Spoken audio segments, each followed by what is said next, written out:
अरे सलमा, जल्दी ले, हाथ चला, बहुत से ऑर्डर पूरे करने हैं। अरे भाई बस 5 मिनट दीजिए ना, एक चाय पी के आती हूँ, फिर देखिएगा मेरी स्पीड। Salma, thank you. देखो सलमा, मैं तुम्हें पूरे 1 साल से देख रहा हूँ और तब से ही जानता हूँ। अच्छी लगती है मुझे, शादी करना चाहता हूँ। मुझे यकीन है हम दोनों की लाइफ बहुत प्यार से कटेगी। दिनेश, मैं ऐसा नहीं कर सकती। क्यों, हम दोनों के मज़हब अलग है इसलिए? नहीं, क्योंकि तुम ये रिश्ता नहीं निभा पाओगे। क्यों नहीं निभा पाऊंगा? अरे तुम एक बार हाँ तो कह दो, हम भी शादी कर लेंगे। शादी करना चाहती हो ना, लेकिन मेरी एक शर्त है। क्या लगा तुझे? अगर तू मुझे नहीं बताएगी तो मुझे पता नहीं लगेगा। क्या क्या नहीं बता? तू पहले धंधा करती थी ना। दिनेश, मैंने शादी से पहले शर्त रखी थी कि मेरे अतीत के बारे में तुम कुछ नहीं पूछोगे मुझसे। अरे लेकिन मुझे नहीं पता था ना तेरा अतीत इतना गंदा होगा। तू आज ना मैं तुझे तेरी असली औकात बताता हूँ। निकल जा मेरे घर से। आज से तू मेरी कोई नहीं लगती है। तू आया था मुझसे मेरा हाथ मांगने के लिए, और यही सब करना था तो मुझे पेट से क्यों किया? हाँ बोल। लेकिन मैं भी इतना बहुत खुददार हूँ, समझा? तेरे टुकड़ों पे नहीं पलूंगी मैं जानती हूँ मुझे खुद को कैसे पालना है, और मैं पाल लूंगी।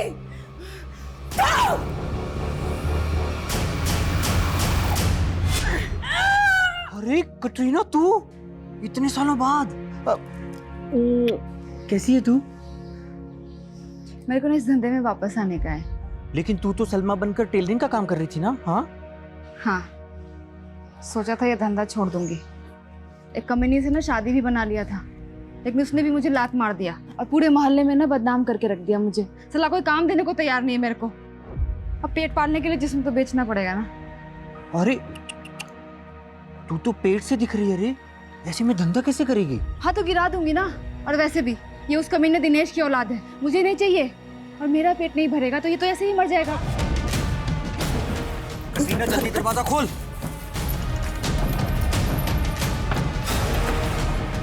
कटरीना, पुलिस की रेड पड़ी है, जल्दी भागो। भाग रे, चल चल भागो। छोड़ना। ये क्या है साहब, ये रोज का आप लोग का? छोड़ना। क्या है?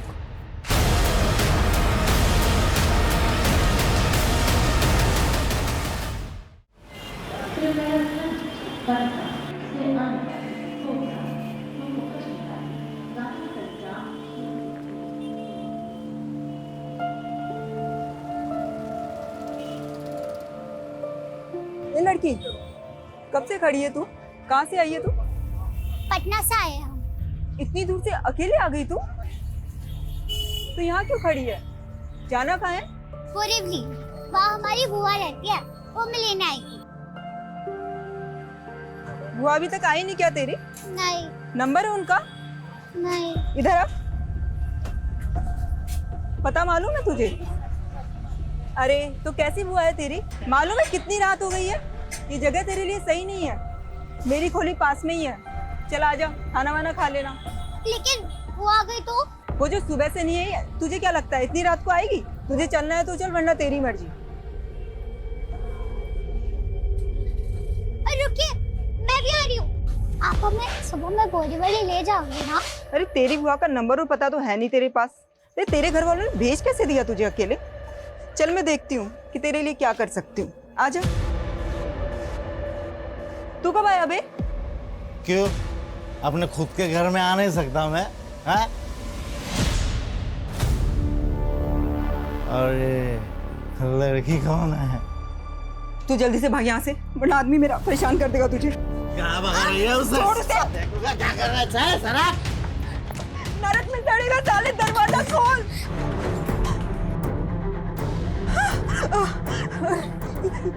ये क्या किया तूने? तुझे इसे याद आना नहीं चाहिए था। सब तेरी गलती है। तुझे पता है ना मुझसे कंट्रोल नहीं होता। बेचारी भूखी और बेसहारा थी।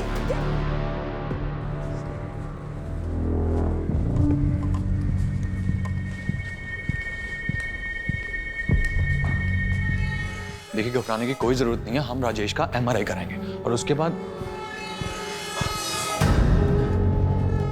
नर्स, नर्स, कितनी चोट लगी है इसको, कितना खून बह रहा है, किसने छोड़ा इसको यहाँ? मालूम नहीं डॉक्टर साहब, इसे कौन छोड़कर चला गया? और इसे इमरजेंसी, जल्दी ओटी में लेके चलो इसको। चलो चलो।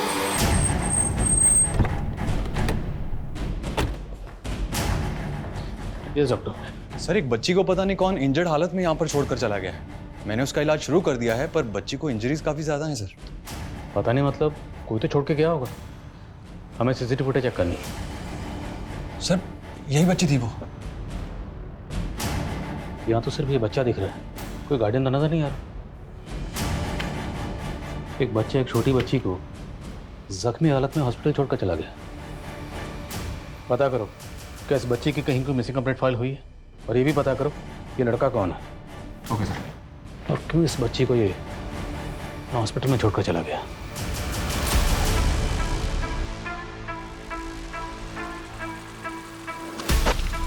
एक चोर चोर। बेटा मुझे माफ कर दे, मुझसे भूल हो गई। मुझे तुझे यहाँ पे लाना ही नहीं चाहिए था। तू चली जा यहाँ से। भैया आपको बोरी वाली पता है कहाँ है? नहीं बेटा।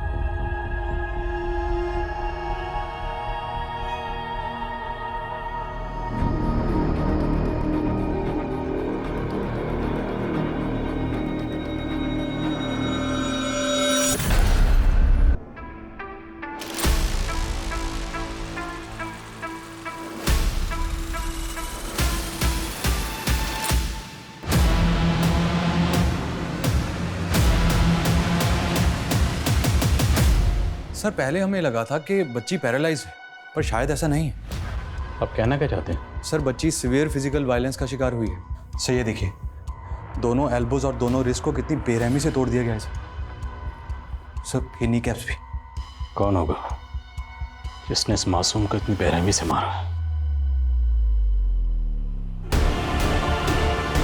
वो जो कोई भी होगा उस लड़के से जरूर कनेक्टेड होगा कि इस बच्ची को यहाँ छोड़ कर गया। लड़के को क्लियर? नो सर, अभी तक तो कुछ नहीं।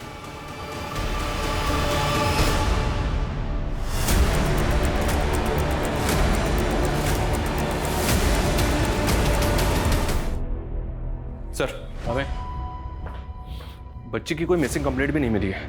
उसका फोटो सोशल मीडिया पर सर्कुलेट कर दिया, न्यूज़पेपर में भी छपा दिया है। शायद उनको देख के कोई जान पहचान वाला सामने आया। बच्ची व्हील चेयर पे थी। डॉक्टर ने बताया कि ये बच्ची पैरालाइज नहीं थी, इसे चोट रिसेंटली लगी थी। तो क्या वो व्हील चेयर बच्ची के लिए रिसेंटली खरीदी गई थी? शर्मा आई थिंक हम व्हील चेयर सेलर का चांस ले सकते हैं। बच्ची के कपड़े। सुमान। Yes sir. बच्ची के कपड़े लाओ जल्दी। ये लीजिए सर। ये कपड़े केजे जॉन्स ब्रांड के हैं।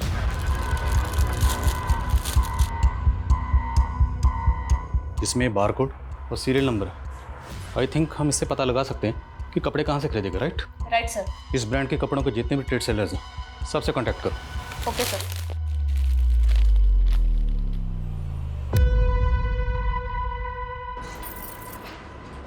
ए चल उठ, बाहर आ जा।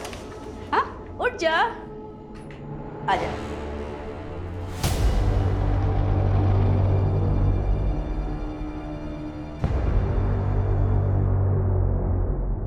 नाम क्या है तेरा? राजकुमारी। आज से ना तू यहाँ की राजकुमारी है, और ये तेरी दासी। ये ना तुझे राजमहल लेकर जाएगी। वहां पर राजकुमार तेरा इंतजार कर रहा है। नहीं, मुझे पटना जाना है। अरे तू क्यों चिंता करती है? तेरा राजकुमार तुझे पटना लेकर जाएगा ना। चलिए राजकुमारी जी। मुझे पटना लेकर जाओगे ना? क्यों नहीं, पर पहले जल्दी से रेडी तो हो जाओ। ये देखो कितनी प्यारी ड्रेस है। हाँ पहले प्रिंसेस की तरह रेडी हो जाओ, फिर लेके चलते हैं। ठीक है चलो।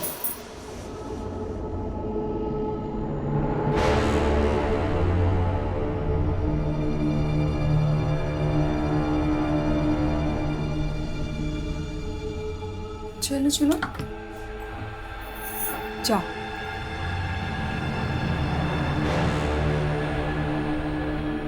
राजकुमारी का स्वागत है। हम आशा है। और हम पटना में रहते हैं। हमें पटना जाना है। लेकिन आपके पिता ने तो हमारे साथ संधि कर ली है। संधि? हाँ मंत्री, हमें इस बात की चिंता खाए जा रही है कि हमारे बाद युवराज इस राज्य को संभाल पाएंगे कि नहीं। अच्छा बेटा तुम बाहर जाओ, मुझे रिहर्सल करनी है। पापा आप हमें इस नाटक में राजकुमारी बना दो ना प्लीज। बेटा तुम एक्टिंग नहीं कर पाओगे। अरे कर लेंगे पापा, बना दो प्लीज, बना दो प्लीज प्लीज प्लीज। अच्छा अच्छा अच्छा अच्छा ठीक है, मैं तुम्हें राजकुमारी बनाऊंगा, लेकिन एक राजकुमार भी होगा इस कहानी में। क्या तुम उसका डायलॉग बोल पाओगे? अरे क्यों नहीं, आपकी बेटी है, आप कर सकते तो हम क्यों नहीं। अरे वाह। आप हमारे पापा को जानते हैं? उन्होंने भेजा आपको? हाँ, हम ही तो आपके राजकुमार हैं। चलो रिहर्सल करते हैं। रिहर्सल?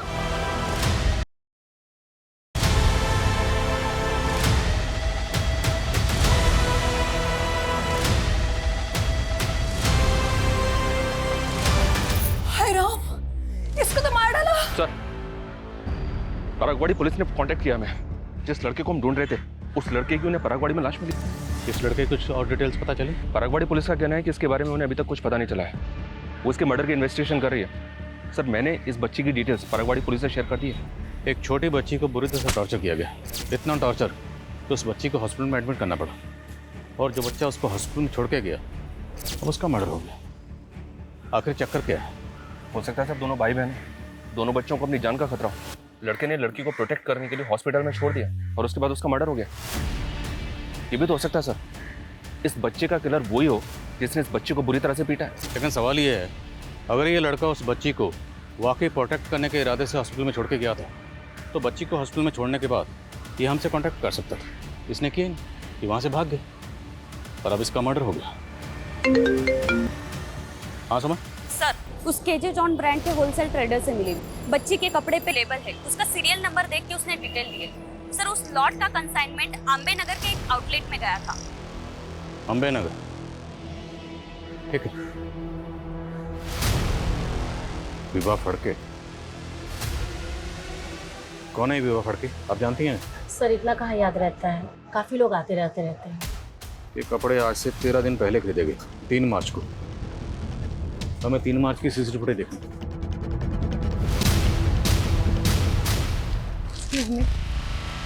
मुझे अपने बच्चों के लिए कपड़े चाहिए थे।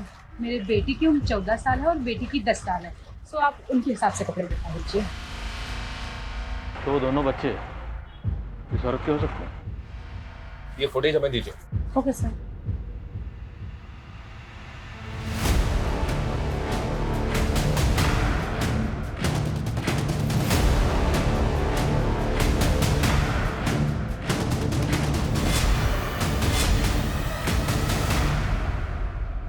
इस बिल पर ये कार्ड स्लिप है। बिल की पेमेंट कार्ड से की गई है। इस कार्ड स्लिप से कार्ड होल्डर की डिटेल्स निकलो। Okay sir.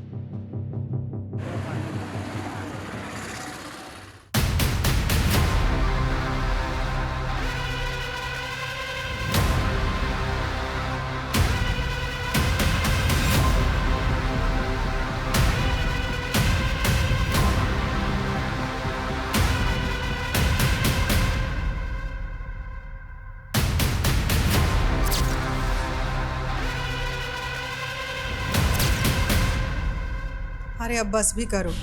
रोज सवेरे प्रॉमिस करते हो कि नहीं पियेंगे, या सांझ होते बोतल खोल के बैठ जाते हो। आज तो मत रोको, उसका जन्मदिन है आज, और वो यहाँ आए भी नहीं। अरे 19 साल हो गया उसको गए हुए। कौन है? कौन है? कौन है?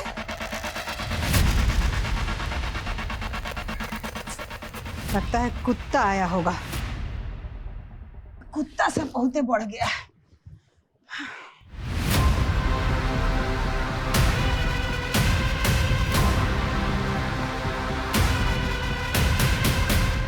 सर, विवाह फड़के के बारे में पता चला है, वो अम्बे नगर की रहने वाली है।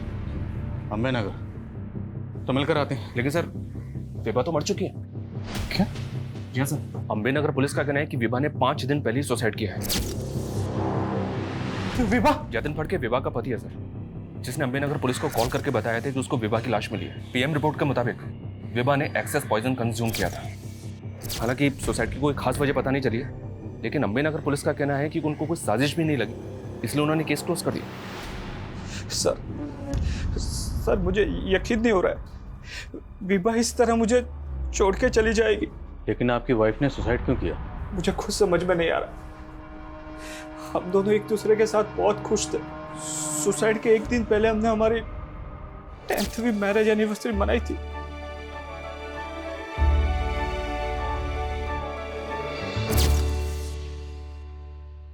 आपके बच्चे कहाँ? बच्चे? सर हमारे कोई बच्चे नहीं है। लेकिन कुछ दिन पहले आपकी बीवी विभा ने एक गारमेंट शॉप से 2 बच्चों के कपड़े खरीदे। मेरे बेटे की उम्र 14 साल है और बेटी की 10 साल है। सो आप उनके हिसाब से कपड़े दिखा दीजिए। ये हैं वो बच्चे। कौन है ये बच्चे, जानते हैं आप इन्हें? नहीं सर, मैं नहीं जानता। देखिए, बात को समझने की कोशिश कीजिए। इसमें जो लड़का है इसका मर्डर हुआ है, और ये जो बच्ची है इसे बुरी तरह से टॉर्चर किया गया। इतना टॉर्चर कि ये हॉस्पिटल में एडमिट है। और आपकी बीवी ने इन दोनों के लिए कपड़े खरीदे, अब उसने खुदकुशी कर ली। क्या छुपा रहे हैं आप? मैं कुछ नहीं छुपा रहा हूँ, हमारा कोई बच्चा नहीं है। आई थिंक ये कुछ छुपा रहा है, झूठ बोल रहा है। लेकिन सर आस पड़ोस में इंक्वायरी की, इन दोनों के वाकई में बच्चे नहीं। अगर इनका कोई बच्चा नहीं है तो फिर इसकी बीवी विभा ने बच्चों के कपड़े क्यों खरीदे? जो बच्ची हॉस्पिटल में एडमिट है उसने वही कपड़े पहने हुए थे जो विभा ने खरीदे थे। आई थिंक इन दोनों बच्चों का विभा से कोई ना कोई कनेक्शन ज़रूर है। बच्ची की हालत अब कैसी है? वो अभी बात करने की हालत में नहीं है।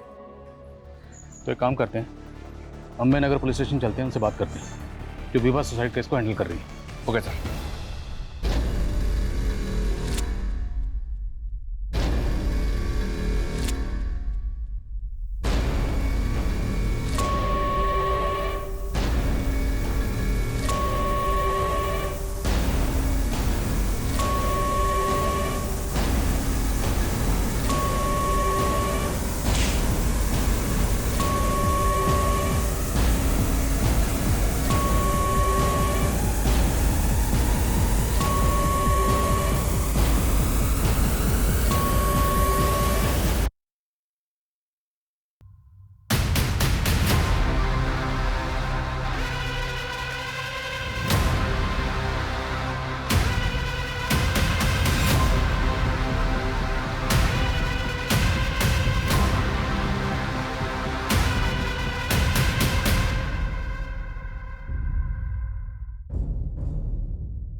लता,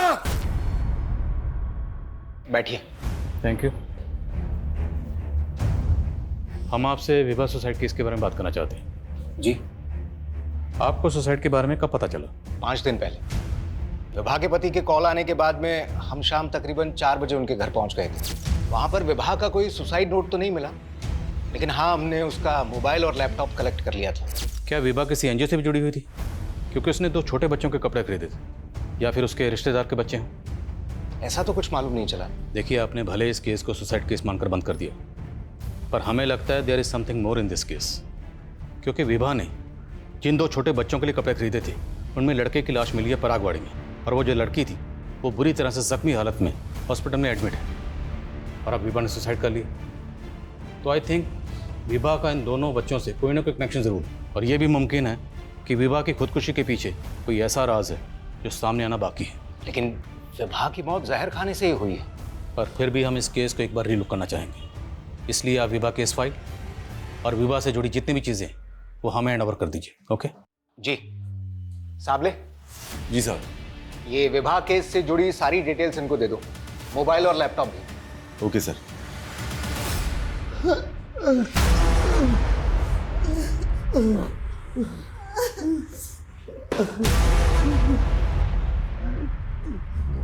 कौन हो तुम? क्या चाहिए तुमको? क्यों कर रही हो हमारे साथ ऐसा? पहचाने नहीं हमको? कौन हो तुम?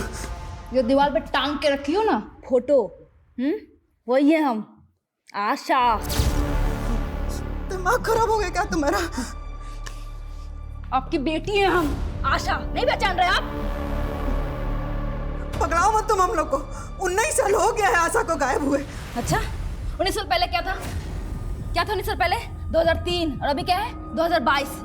19 साल में हम इतना बदल गए पापा, पहचाने नहीं हमको? देखिए उठिए, आपकी बेटी है हम। आशा पहचानिए।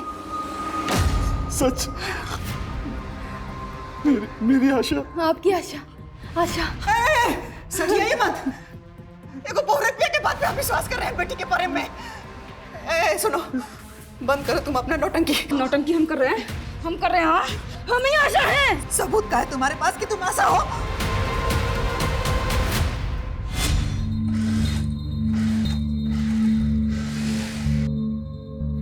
अरे सलमा जल्दी भी हाथ चला, बहुत से ऑर्डर पूरे करने हैं। अरे भाई बस 5 मिनट दीजिए ना, एक चाय पी के आती हूँ, फिर देखिएगा मेरी स्पीड।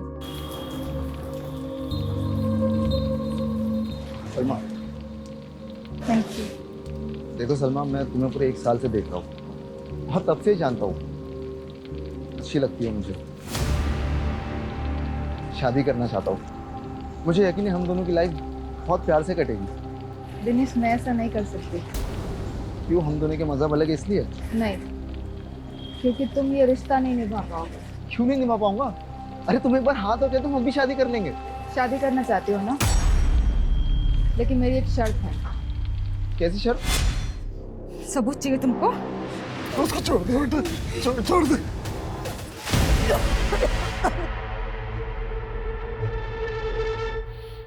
सर विभा के फोन का डेटा रिट्रीव हुआ तो उसमें ये वीडियो मिला है।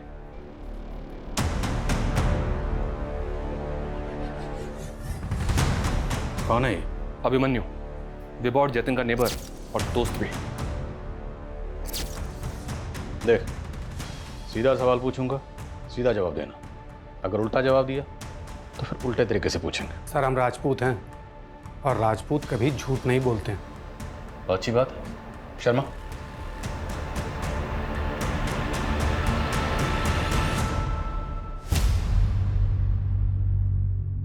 जानते हो इन बच्चों को? नहीं सर, कौन है ये लोग?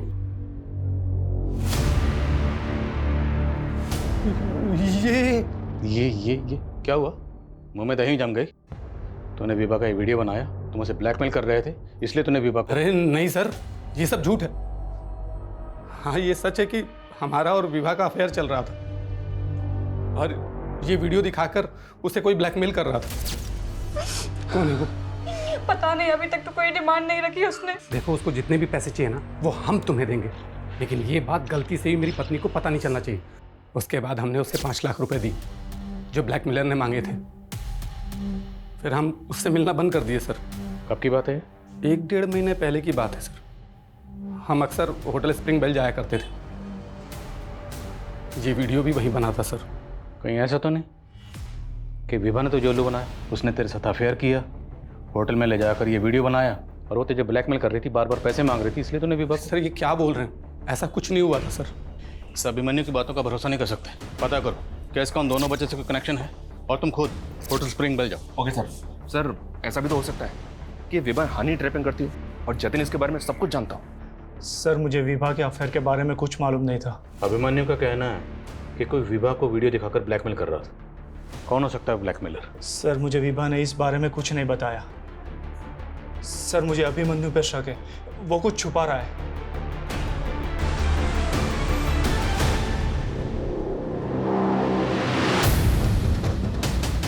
ये विभा और ये अभिमन्यु, इन दोनों के बारे में हमें जानकारी चाहिए। ये दोनों अक्सर इसी होटल में आते रहे। सॉरी सर, यहाँ तो कितने लोग आते हैं, हम सबके बारे में नहीं जानते। इस होटल में इन दोनों का ये वीडियो बना है। चल गया इस होटल में कस्टमर्स के वीडियो बना के उनको ब्लैकमेल करते हैं आप लोग? नो सर, ऐसा कुछ नहीं है। वो तो पता चल जाएगा। इस होटल का एक कमरा अच्छी तरह से चेक करो। देखो यहाँ पे कहाँ का हिडन कैमरा लगा हुआ है।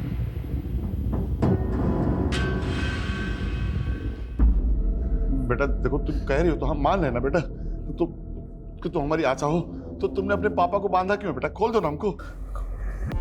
प्यार करते हैं आप हमसे? हाँ बेटा। तो 19 साल पहले जब हम खो गए थे तो हमें ढूंढा क्यों नहीं? बहुत ढूंढा बेटा, पर तुम मिले ही नहीं। झूठ, एकदम झूठ। ना आप हमसे प्यार करते थे और ना आप हमारी माँ से प्यार करते थे, इसलिए आपने हमारी मौसी से शादी कर ली। ये साली थी ना आपकी, मेरी माँ के मरते ही झट से इसको घरवाली बना लिया। बेटा तुम बहुत छोटी थी उस वक्त और यही तुम्हारी देखभाल कर सकती थी, तुम्हारी खातिर किए बेटा सब। ये अपनी आशा नहीं है, ये देखो, ये अपने धर्म की लड़की नहीं है, ये आशा नहीं है अपनी।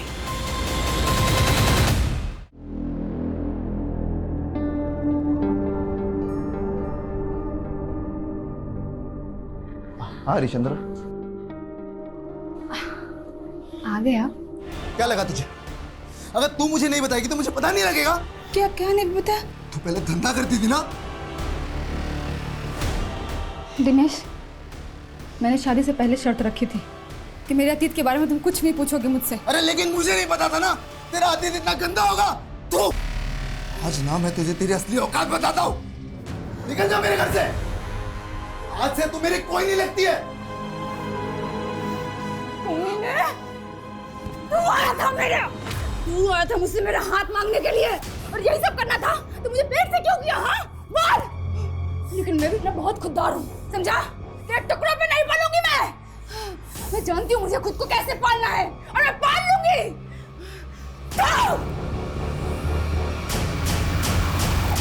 बेटा सुनो बेटा सुनो, तुमको तुम्हारी मरी हुई माँ की कसम बेटा, छोड़ दो बेटा। हमको भरोसा है बेटा कि तुम हमारी आशा हो बेटा।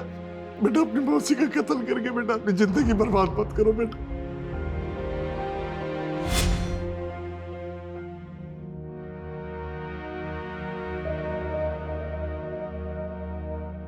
अरे कटरीना, तू इतने सालों बाद कैसी है तू? मेरे को ना इस धंधे में वापस आने का है। लेकिन तू तो सलमा बनकर टेलरिंग का काम कर रही थी ना? हाँ, सोचा था ये धंधा छोड़ दूंगी। एक कमीनी से ना शादी भी बना लिया था, लेकिन उसने भी मुझे लात मार दिया और पूरे मोहल्ले में ना बदनाम करके रख दिया मुझे। साला कोई काम देने को तैयार नहीं है मेरे को। अब पेट पालने के लिए जिस्म तो बेचना पड़ेगा ना। अरे तू तो पेट से दिख रही है रे, ऐसे में धंधा कैसे करेगी? हाँ तो गिरा दूंगी ना। और वैसे भी ये उस कमीने दिनेश की औलाद है, मुझे नहीं चाहिए। और मेरा पेट नहीं भरेगा तो ये तो ऐसे ही मर जाएगा। मैं आपके कहने पे छोड़ रही हूँ इसको, लेकिन याद रखिएगा एक कत्ल हम करके आ चुके हैं, कोई गारंटी नहीं है। अगर हमारा माथा सरका ना तो काट के जरूर इसको। आइए सर, बच्ची ने बातचीत शुरू कर दी है पर अभी भी सदमे में है, थोड़ा आराम से। श्योर।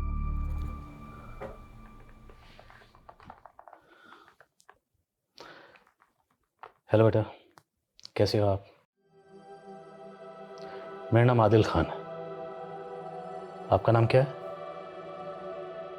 पिंकी। अच्छा पिंकी बेटा, मैं अभी आपको कुछ फोटोग्राफ्स दिखाऊंगा। आप फोटो देख के बताना क्या आप उनमें से किसी को जानते हो? चलो, इन्हें जानते हो?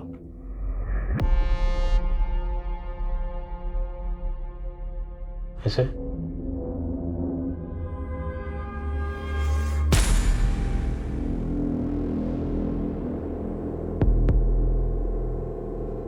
ये मेरा भाई चिंटू।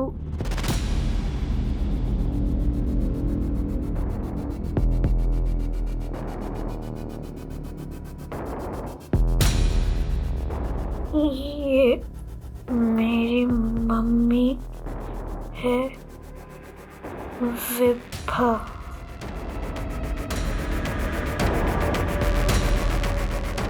पिंकी बेटा, क्या हुआ था आपके साथ? आपको चोटें कैसे लगी? किसने मारा था आपको? अच्छा, तो क्या जतिन तुम्हारे पापा हैं? सर प्लीज आप बाहर आइए सर, इसको आराम की जरूरत है, प्लीज सर। नर्स, इंजेक्शन लो। वो बच्ची तेरी वाइफ विभा को अपनी माँ बोल रही है और उस बच्चे चिंटू को अपना भाई। वो बच्ची तेरी बीवी को अपनी माँ क्यों बोल रही है? सर मुझे खुद समझ में नहीं आ रहा है, मेरा कोई बच्चा नहीं है। सर प्लीज मेरा यकीन कीजिए सर, प्लीज। पीएम रिपोर्ट के हिसाब से भी विभा कभी मां नहीं बनी थी, तो इसका मतलब सर ये तो कंफर्म है कि विभा का कोई बायोलॉजिकल बच्चा तो हो ही नहीं सकता। तो वो बच्ची विभा को अपनी माँ क्यों बोल रही है? सर, उस लड़के चिंटू के बारे में मुक्ता पार्क पुलिस से एक इंफॉर्मेशन मिली है। 20 दिन पहले वो लड़का गेटवे ऑफ इंडिया से एक टूरिस्ट का पर्स छीन के भागते हुए पकड़ा गया। चोर चोर! हाँ सर, यही लड़का था जिसे हमने पकड़ा था। पहनावे से तो अच्छे घर का लग रहा था, इंग्लिश भी अच्छी बोल रहा था और इसकी माँ का फ़ोन नंबर भी इसे याद था। मैंने उसकी माँ को फ़ोन करके बुलाया था। मम्मी! आप इसकी माँ हैं? जी सर एक्चुअली मेरे बच्चे को थोड़ी मेंटली प्रॉब्लम है, उसको चोरी करने की बीमारी है। सर फिर उसकी माँ के कहने पे मैंने उसे छोड़ दिया। छोटा था सर, एक्शन लेते तो उसका भविष्य खराब हो जाता। शर्मा, कि यही थी उसकी माँ? हाँ सर, यही उसकी माँ थी। सर और एक बात, लड़के को छोड़ने के बाद एरिया में इसी तरह की लूटपाट की और घटनाएं घटी थी जिसमें बच्चे शामिल थे। और वो बच्चे कौन थे? काफ़ी सारे टूरिस्ट की यही कंप्लेंट थी कि उनका सामान किसी बच्चे ने चुराया था, लेकिन उन बच्चों के बारे में हमें कुछ नहीं पता।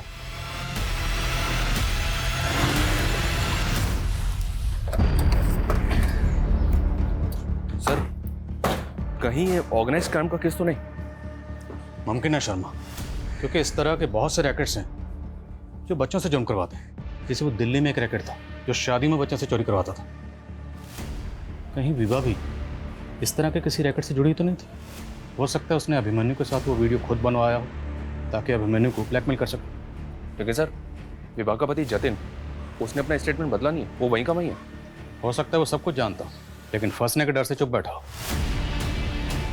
जितने भी इस तरह के गैंग और रैकेट्स हैं जो बच्चों से जुर्म करवाते, सबकी डिटेल निकलो। अगर हम ये मान लें कि विभा चिंटू से चोरी करवाती तो सवाल ये है कि क्या पिंकी भी उनकी इस क्राइम में इन्वॉल्व थी? हमें पिंकी से दोबारा बात करनी है।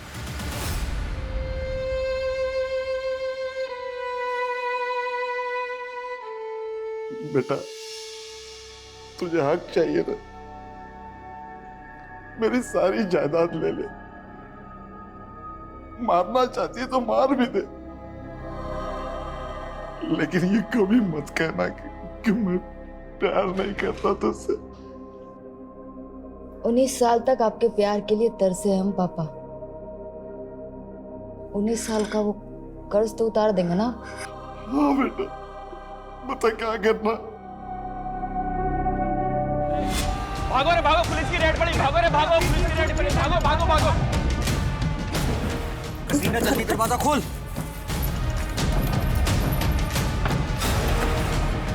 कटीनो, पुलिस की रेड पड़ी है, जल्दी भागो। ए, भाग रे! चल, चल। भागो। ए, छोड़ना। ये क्या है साहब, ये रोड का आप लोग का? छोड़ना। चल, क्या है?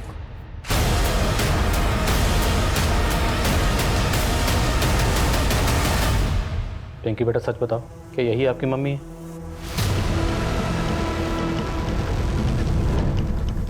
आपको किसी ने झूठ बोलने के लिए कहा है? कहा है ना? कौन है वो? नाम बोलो उसका। देखो डरो मत, हम सब आपके साथ हैं। बोलो कौन है वो?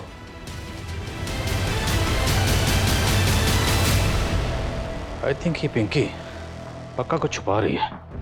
हो सकता है ये भी चिंटू की तरह चोरी वगैरह करती हो। बोलो। सर, होटल स्प्रिंग बेल की इंक्वायरी करते हुए एक इंफॉर्मेशन हाथ लगी। सर, वहाँ की रिसेप्शनिस्ट का एक क्रिमिनल रिकॉर्ड है।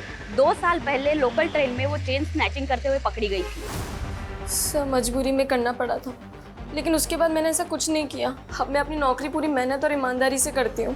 तुम्हारी मेहनत और ईमानदारी तो हम तुम्हारे कॉल रिकॉर्ड में देख चुके हैं, जिसमें कई फेक आईडी से लिए गए नंबर है और उनमें से एक नंबर विभा के कॉल रिकॉर्ड में भी मिला। अब इन फेक आईडी से लिए गए नंबर की कहानी क्या है ये तुम खुद बता दो, वरना वो पता करेंगे। सर, ये सब मुझे साहब ने करने को कहा था। वो कहते थे ऐसा कोई भी कपल है जो पति पत्नी ना हो, उनका वीडियो बनाने का। कौन सा? कौन साहब? साबले साहब, वही मुझे यहाँ पर नौकरी दिलवाए थे सर। कौन साहब ने? काका साहब साबले, कांस्टेबल है सर। कांस्टेबल काका साहब सामले। साबले जी साहब। ये विवाह केस से जुड़ी सारी डिटेल्स इनको दे दो, मोबाइल और लैपटॉप दो। Okay sir. जो अम्बे नगर पुलिस स्टेशन में पोस्टेड है? जी सर।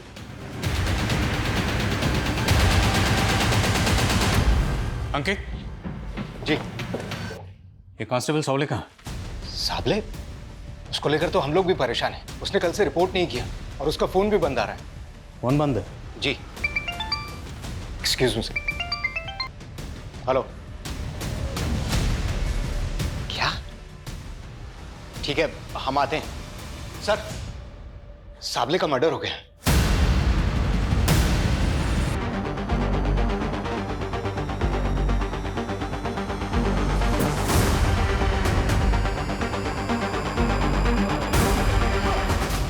आ गए कुत्ते सालो, मैं तुम सबका इंतजार कर रही थी। नामर्द साले।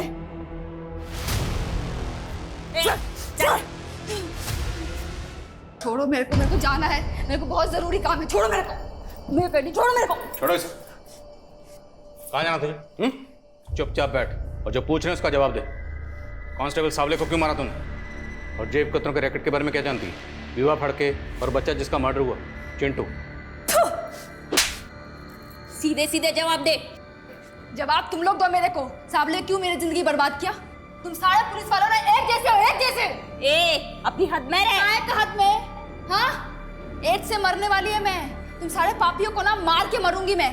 बोला ना, ड्रामा बंद। जो पूछ रहे हैं उसका सीधा सीधा जवाब बोल। कांस्टेबल सावले को क्यों मारा है? मैंने किसी को नहीं मारा है, मैं तो खुद सहती आ रही हूँ। सब कुछ सहा मैंने। 11 साल की उम्र में मेरे साथ धोखा हुआ, लेकिन फिर भी सब कुछ सहते हुए मुझे जीना पड़ा।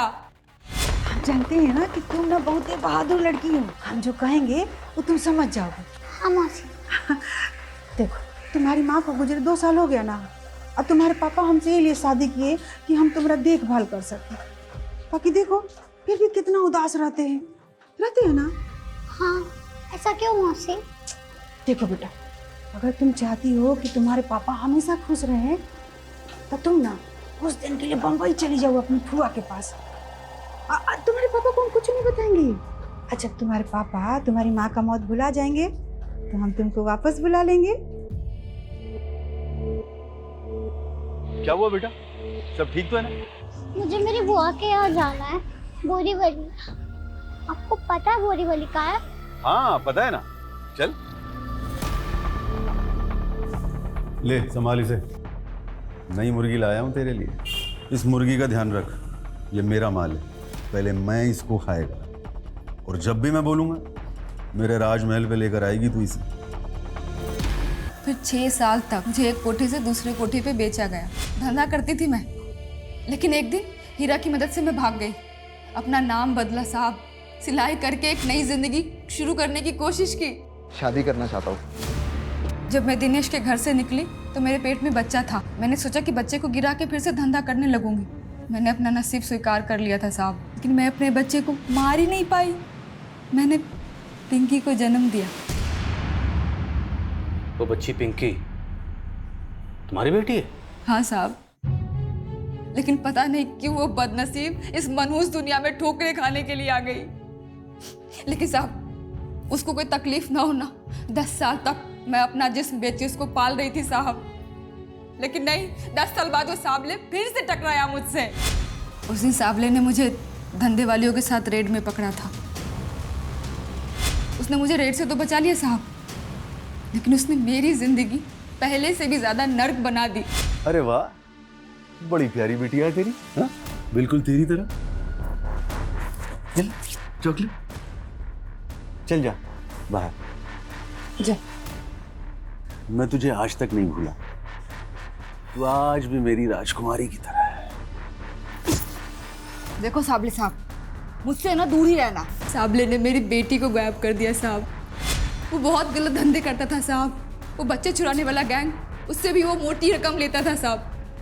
साबले अंकल ने ही हमें मारा था, गंदे लोगों के पास भेज दिया था, जो मुझसे, चिंटू भैया और दूसरे बच्चों से चोरी करवाते थे। साबले अंकल ने बोला था पकड़े जाएंगे, वो आंटी फिर बचा लेगी। साबले नहीं बोला था ना आपको वेब आंटी को माँ बोलने के लिए? जब मैंने पिंकी का फोटो अखबार में देखा कि वो हॉस्पिटल में है, तब साहब मैंने ठान लिया कि अब मैं साबले को नहीं छोड़ूंगी। मैं आप लोगों के सामने उसको जलता हुआ देखना चाहती थी, ताकि आप लोगों को ये बता सकूं क्यों कमीना क्या क्या किया मेरे साथ। चल बैठ।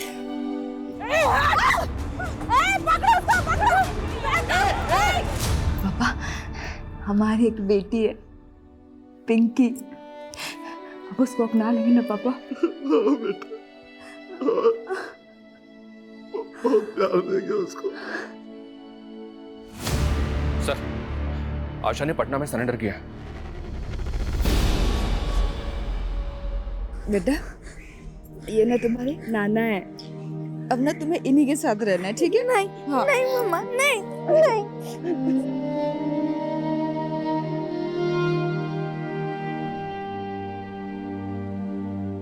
सर, ये साबले तो बच्चों से चोरी करवाने वाले रैकेट से भी जुड़ा था, और इस रैकेट को असलम नाम का एक आदमी चलाता है। ये असलम है, इसका साबले को पूरा सपोर्ट था। मालवानी पुलिस ने खबरियों के टिप पे इसको अरेस्ट किया। इसी असलम ने साबले के कहने पे चिंटू का मर्डर किया, क्योंकि चिंटू ने पिंकी की जान बचाने के लिए उसको हॉस्पिटल पहुंचा दिया था। और ये सावले विभा को भी ब्लैकमेल करके उसे ज़बरदस्ती अपने रैकेट के बच्चों की फेक माँ बना के पेश कर रहा था। और उस वीडियो के डर की वजह से विभा कभी पुलिस के पास जाने की हिम्मत कर ही नहीं पाई, और ना चाहते हुए भी सावले के इस जुर्म में शामिल हो गई। और शायद वो कहीं ना कहीं ये जानती थी कि वो जो कर रही है गलत कर रही है, बहुत गलत कर रही है। उसके दिल पे बोझ होगा, और यही बोझ शायद उसकी खुदकुशी की वजह बना हो। काश सावले के गुनाह पहले उजागर हो जाते, तो आशा और उसके साथ साथ कई मासूम जिंदगियों को जुर्म की इस दलदल में धंसने से बचाया जा सकता।